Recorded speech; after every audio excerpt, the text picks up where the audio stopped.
आगे बढ़ते हुए ठीक शिवाय के सामने जाकर खड़ा हो गया और उसकी आंखों में देखने लगा। शिवाय के चेहरे पर ना कोई डर था और ना ही परेशानी। वो बिल्कुल कॉन्फिडेंट होकर चंद्रकांत को देख रहा था। पास ही खड़े संजय और लीला की हालत खराब हो रही थी। कुछ पल यूं ही चुप खड़े रहने के बाद चंद्रकांत ने शिवाय से पूछा, धमाके में भी सभी को चोट आई है, तुम्हें कोई फर्क क्यों नहीं पड़ा? जब धमाका हुआ तब तुम कहां थे? पता नहीं, वहां वो बहुत तेज रोशनी थी, उसकी वजह से मैं आंख ही नहीं खोल पा रहा था, इसलिए देख पाना मुश्किल था कि मैं कहां खड़ा था। शिवाय ने कॉन्फिडेंस के साथ जवाब दिया। उसका जवाब सुनकर चंद्रकांत ने सिर हिलाया और फिर तुरंत दानिश की तरफ मुड़ गए। जैसे ही चंद्रकांत की नजर दानिश पर पड़ी, दानिश ने अपने सिर को और ज्यादा झुका लिया। वो डर के मारे बुरी तरह कांपने लगा था। उसका पूरा शरीर पसीने से तर गीला हो गया और वो चाहकर भी खुद पर कंट्रोल नहीं कर पा रहा था। उसके मन में विचार चलने लगे, नहीं नहीं, मैं पकड़ा नहीं जा सकता। अगर इन्होंने मुझे पकड़ लिया तो मैं मर जाऊंगा। अब क्या करूं? क्या नवनीत का नाम ले लूं? नहीं, फिर नवनीत मुझे मार देगा। दानिश की ऐसी हालत देखकर चंद्रकांत का शक उस पर चला गया। वो जल्दी से दानिश की तरफ चले गए और घूरते हुए उससे पूछा, तुम इतना डर क्यों रहे हो?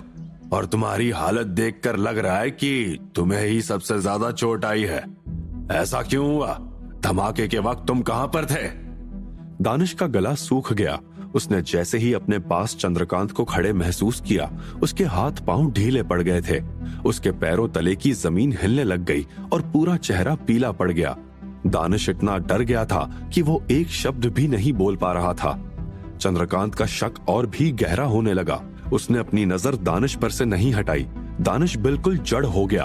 उसका शरीर अकड़ने लगा। जैसे तैसे उसने हिम्मत जुटाई और दबी आवाज में हकलाते हुए कहा, मैं वो गुरुजी, मुझे नहीं पता, मेरी आंखों के सामने अंधेरा छा गया था।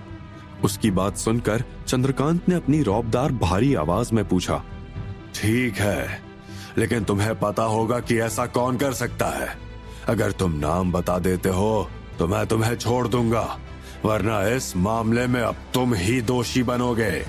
चंद्रकांत बहुत स्मार्ट था। वो डराकर दानिश से सच उगलवाना चाहता था। अब तो दानिश के शरीर का खून ही सूख गया था। उसने अपने थूक को गले में निगला और आंखें चुराकर इधर उधर देखने लगा। फिर उसने डरे हुए चेहरे से नवनीत की तरफ देखा। नवनीत को बस इसी बात का डर था कि कहीं दानिश उसका नाम ना बोल दे।